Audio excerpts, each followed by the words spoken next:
Hello, എല്ലാവർക്കും ഹൃദയം നിറഞ്ഞ വിജയദശമി ആശംസകൾ നേർന്നുകൊണ്ട് നമുക്ക് ഇന്നത്തെ വീഡിയോയിലേക്ക് പോവാം അല്ലേ. അപ്പം ഞാനും എൻ്റെ അനിയത്തിയും ബുക്കും പെൻസിലും പെന്നും ഓടക്കുഴലും ശ്രുതി ബോക്സും ചിലങ്കയും ഒക്കെ പൂജയ്ക്ക് വെച്ചിട്ടുണ്ടായിരുന്നു. അങ്ങനെ അതൊക്കെ നിനക്ക് കാണിച്ചു തരാം കേട്ടോ ഞങ്ങൾ. അപ്പം ഞാൻ വിളക്കൊക്കെ കത്തിച്ചു, എന്നിട്ട് ദേവീനെ നന്നായിട്ടൊന്ന് പ്രാർത്ഥിച്ചു. അങ്ങനെ ഞങ്ങളിപ്പം ബുക്ക് എടുക്കാൻ പോവാണ്. അപ്പം ആദ്യമായിട്ട് ബുക്ക് എടുക്കുന്നത് എൻ്റെ അനിയത്തിയാണ് കേട്ടോ. അപ്പം ഇപ്പോൾ എടുത്തിരിക്കുന്ന പാട്ട് പുസ്തകമാണ്. അത് കഴിഞ്ഞിട്ട് ഞാൻ എൻ്റെ ബുക്സും ഒക്കെ എടുക്കുന്നുണ്ട്. അതിനുശേഷം ഞങ്ങൾ ചിലങ്കയൊക്കെ എടുക്കുന്നുണ്ടായിരുന്നു കേട്ടോ. ചിലങ്കയും ശ്രുതി ബോക്സും ഒക്കെ ഞങ്ങൾ എടുത്തിട്ടുണ്ടായിരുന്നു. അപ്പം ചിലങ്കേനെയും ശ്രുതി ബോക്സിനൊക്കെ ഒന്ന് തൊട്ട് വന്നിച്ചിട്ടാണ് ഞങ്ങളെല്ലാം എടുത്തത്. അങ്ങനെ ബുക്ക് എടുക്കുന്ന പരിപാടിയൊക്കെ കഴിഞ്ഞു. അടുത്തായിട്ട് ഞാൻ ഇങ്ങനെ വായിച്ചു നോക്കുകയാണ്. അങ്ങനെ ഉണ്ടല്ലോ, ബുക്ക് നമ്മൾ എടുത്തു കഴിഞ്ഞാൽ നമ്മൾ വായിക്കണമല്ലോ ഒന്നെങ്കിലും ഇങ്ങനെ എടുത്തിട്ട്. അതിനുശേഷം ഞാനും എൻ്റെ അനിയത്തിയും പാട്ട് പ്രാക്ടീസ് ചെയ്യുന്നുണ്ടായിരുന്നു. അപ്പോൾ ഇതാണ് ഞങ്ങളുടെ പ്രാക്ടീസ് സെഷൻ എന്ന് പറയുന്നത്.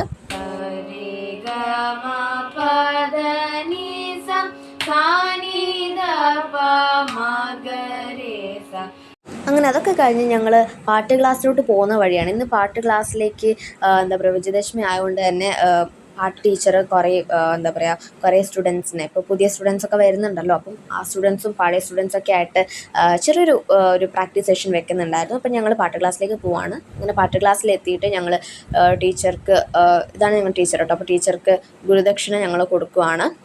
അപ്പം ഫസ്റ്റ് ഞാൻ കൊടുത്തു. അപ്പോൾ ഗുരുദക്ഷിണ എന്ന് പറയുമ്പോൾ വെറ്റില അടക്കം, പിന്നെ നമ്മൾ കൊടുക്കാൻ ഉദ്ദേശിക്കുന്ന ദക്ഷിണ, അത്ര തന്നെ. പിന്നെ അവിടെ സരസ്വതി ദേവീനെ പൂജിച്ച് വെച്ചിട്ടുണ്ടായിരുന്നു. അപ്പം ഞാൻ അവിടെയും കൂടെ ഒന്ന് പോയി തൊഴുതു. അതിനുശേഷം എൻ്റെ അനിയത്തിയാണ് ഗുരുദക്ഷിണ കൊടുക്കുന്നുണ്ടായിരുന്നത്. അങ്ങനെ അവളും ടീച്ചറുടെ കാലേ തൊട്ട് വന്ദിച്ചിട്ട് പിന്നെ സരസ്വതി ദേവീനെയും പോയി തൊഴുതു കേട്ടോ. അടുത്ത് ഞങ്ങളെല്ലാവരും ഇങ്ങനെ ഇരുന്ന് സെറ്റിൽഡായി. ഇനി നിങ്ങൾ കാണാൻ പോകുന്നത് ഞങ്ങളുടെ ഒരു ചെറിയ പ്രാക്ടീസ് സെഷനാണ് കേട്ടോ.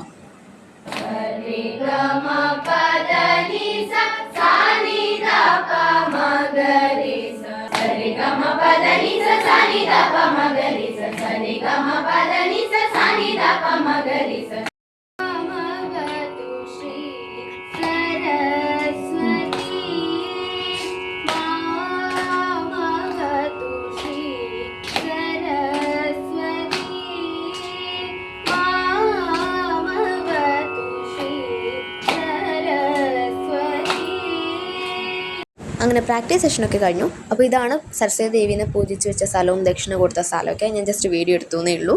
അപ്പം അടുത്തായിട്ട് ഞങ്ങളെല്ലാവരും ഇങ്ങനെ പുറത്ത് പോയതാണ്. അതായത് ടീച്ചറുടെ വീട്ടിൽ തന്നെ ഇങ്ങനെ പുറത്തെല്ലാവരും നിൽക്കുന്നുണ്ടായിരുന്നു. അങ്ങനെ ഞങ്ങൾ ലാസ്റ്റ് ഒരു ഫോട്ടോ ഒക്കെ എടുത്ത് പിരിഞ്ഞു കേട്ടോ. അപ്പോൾ ഇതാണ് ഫോട്ടോ. അപ്പോൾ എല്ലാവരും ഞങ്ങളെ സപ്പോർട്ട് ചെയ്യണേ. ബൈ.